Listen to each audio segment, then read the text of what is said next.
Dave Smith and Alex Nowrasteh recently debated immigration, and the question for the debate was, is it consistently libertarian to support government restrictions on immigration? I'll try to give you a feel for what each side had to say, and I'll add some of my own thoughts to areas I think need clarification. Now, these Soho debates are a really good format. If you don't think you like debates, you might want to try these out because they're pretty cool. The way they work is the audience is polled to see if they support the question or are neutral on it or not. And then at the end, they are polled again. And the debater who moves the most people to his position is declared the winner. I'll lead with the results. Dave Smith won. Overall, the performance of Dave Smith was pretty good. He did a good job, as he always does. Although I feel he did well, I do also think it was probably one of his weaker performances. Um, it's one of those problems of being good at something. When you see somebody win numerous times in World Olympic style and it's a blowout, them merely winning is kind of almost anticlimactic. It's kind of like a team that normally wins by 4 touchdowns winning against a so-so opponent with only a last-minute field goal.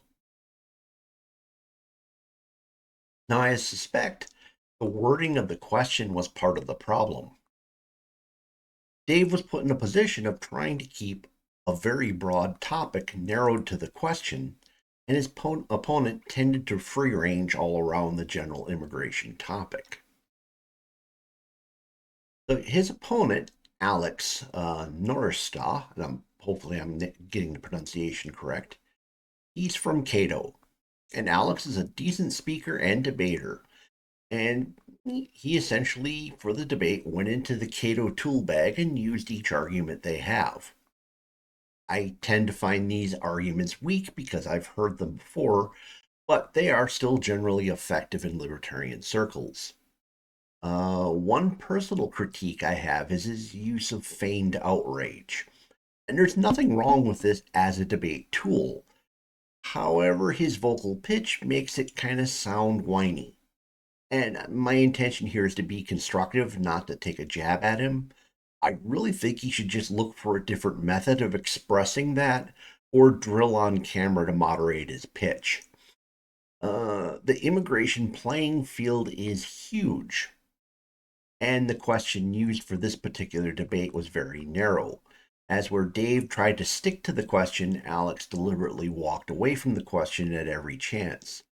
And it is a legitimate tactic if the narrow range is hard to defend. Uh, I've seen this done in numerous debates where people have wandered away from the main point. This can go either way. If the audience is very connected to the question, moving too far away from it is going to kind of spoil you in their view. Whereas if they're not wedded to the question, moving away from it can be beneficial. Uh, I would think in this case, I didn't like him wandering away from the question because I don't think it allowed the debate to play out properly. Uh, but in fact, it probably helped in keeping the outcome as close as it was. In this case, I think the question was very poorly worded. A better question to capture the current situation would have been something to the effect of, the welfare state and federal intervention isn't going to change anytime soon. How should libertarians approach immigration policy in the interim? This question forces the debaters to the real world. The original question allows debaters to play perfect libertarian scenarios, which Alex primarily did.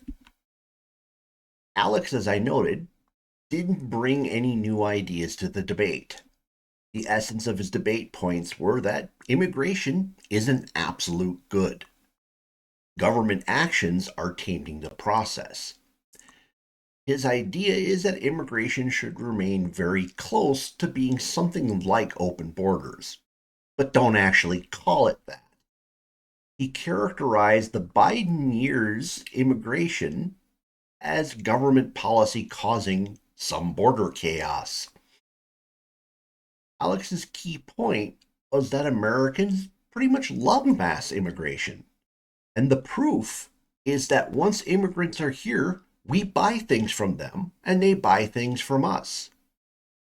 He said if we didn't like immigrants, no one would deal with them. Alex claimed to see no part in the fact government policy and NGOs put immigrants in the US. Every last immigrant, per his debate, is here because they are wanted. And if any voluntary economic exchange occurs, it's self-evident proof that of the absolute goodness of immigration. Even though it was off topic, Alex touted many Cato talking points that are questionable and in some cases just wrong. He pointed out that immigrants have a lower crime rate, and this is actually not entirely accurate because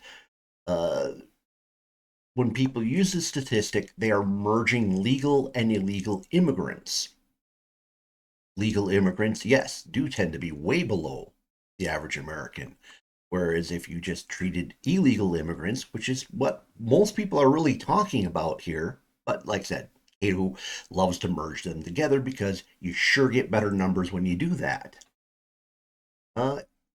This idea is also wrong because we don't always know the illegal immigration status of somebody. And especially when we're talking about blue states, sanctuary cities, states, and counties, where not only are they discouraged from mentioning the immigration status, a lot of times they're not allowed to. So these are deliberately not reported and underreported. So these statistics don't bear out. It's also wrong because illegal on illegal crime is, to put it mildly, unreported. I was going to say underreported, but it's basically not reported. So we know those crimes exist because we see the evidence of it. But if they're not statistically known, they don't add into the statistic of lower crime with immigrants. He also used the break even at adulthood claim. And this idea is, and this is a statistic that Cato really loves. They mention it all the time. The idea is that, yeah, immigrants really do cost us at some point. You know, they cost us more than they put into the system. But once their children reach adulthood, it's break even. And okay, it may be, but the inference is that immigration is like a balanced account book. When in fact, if you think through the logic of it, it means there's a limit of people that can be absorbed without lowering our standard of living. That's something I might get into in another video. Now, Dave was trying to build a key point idea that American people have built this country with their labor and tax money. They should have some say as to who comes in and how many come in. Alex's stance here was that essentially every person is transactional. Once an immigrant comes here, the moment we transact with them, they have been welcomed. Dave brought up there are untold millions who would love to just show up here, and this would have repercussions that Americans would not want. And Alex fell back to his absolute good argument on immigration that there is no number of people that would be bad, and somehow immigration would economically self-correct itself before it did get bad. Dave pushed Alex on if he believed in open borders, and Alex would not commit to supporting that and fell back to an Ellis Island argument.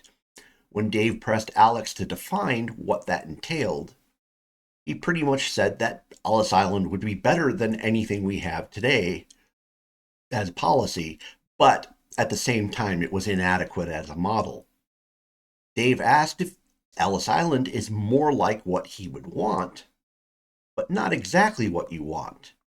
So, if that's the case, what does Alex's policy look like? And Alex had kind of a vague sketch of people being screened as they came through the airports, and that an open border system that shouldn't really be called open border would just cause all people to come to the US through ports of entry, and we'd be able to pick out the bad apples before they got here. Dave's big rhetorical gain for the evening came from an analogy. His analogy went something like this. Imagine Sweden has a government run shoe factory. Swedes have been paying for this factory with their tax money for generations. At some point, the government decides to privatize. Should the Swedish government hand shares of that company over to the Swedish people so that they now own it, or should the company be given to the Chinese? Alex waffled on this and then reluctantly stated that the shoe factory should go to the Swedish. But if the Chinese gave a really good offer, the Swedish government could sell it to the Chinese on behalf of the people, and he would do his best to try to get the most money the market would allow. So Dave used another fairly good analogy. He pointed out just because something is allowed doesn't mean it shouldn't be regulated by the government for safety. For example, he said, as a libertarian, he would agree that drugs should be legalized. However, to allow a user to shoot up in the park full of children would seem inappropriate. It would be fair to have somebody, perhaps police, tell that person to go do that at home. So the inference is yes, we want immigration, but if they are using the schools, hospitals, police protection, and everything else we built, we should get some kind of say in the application of how immigration works. The general debate needed to be about how do libertarians deal with the reality of immigration in the world today. The poorly worded nature of the question allowed Alex to avoid that and play perfect libertarian world scenarios. Dave, because he's really good at debating, did well, but had trouble landing solid blows because of the slush factor built into the question. In the end, he won, but it wasn't really the knockout blow it could have been. Now, I do plan on following up with another video deconstructing Cato's arguments. So, any of you, did you go see the debate? You don't watch it on YouTube where it shows up. And it's also the Reason Foundation backed this one up as well. So if you search up Reason, immigration debate, Dave Smith, Soho Forum, any of those, you should be able to get to see it. It's a decent debate. I mean, even if this isn't the blowout that usually accompanies Dave Smith's performance, it's still a decent debate. It's fun to watch, and really, this is a good format. It probably should adopt it for presidential debates in the future. Anyways, so comment section below. Did you see it? Did you come in with one opinion and change your mind? Which way did you start? Which way did you go? Do you watch these other debates as well? Please smash the like button. If the YouTube algorithm's brought you here and you're not a regular subscriber, check out my other titles. You're going to find something of interest out there. Subscribe so you can see my future content. And if you know someone who might find this interesting, please share it with them. Thank you for spending time with me this evening. Hope to see you again in a future video.